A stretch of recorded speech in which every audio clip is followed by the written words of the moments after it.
தம்பிங்க ரொம்ப நாளாக ஃபோன் கிட்ட எடுத்தாங்க. இன்றைக்கி தம்பிங்களுக்கு ஃபோன் வாங்கியிருக்கேன். அவங்களுக்கு சர்ப்ரைஸ் பண்ண போகிறேன். வாங்க அண்ணன் உங்களுக்கு ஒன்று வாங்கிட்டு வந்திருக்கேன். என்னன்னு சொல்லுங்கள் பார்க்கலாம். உங்களுக்கு புது ஃபோனு.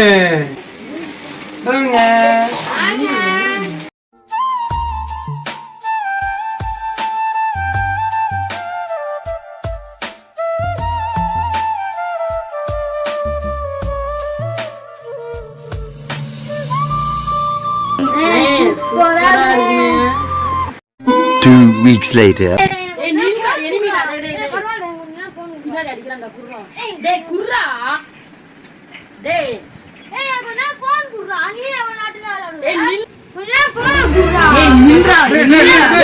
ஃப்ரெண்ட்ஸ், இதுக்கப்புறம் என்ன நடந்துச்சுன்னு தெரியும்னா ஃபுல் வீடியோ லிங்கை கமெண்ட் செக்ஷனில் கொடுத்துருக்கேன். மறக்காம பார்த்து என்ஜாய் பண்ணுங்கள்.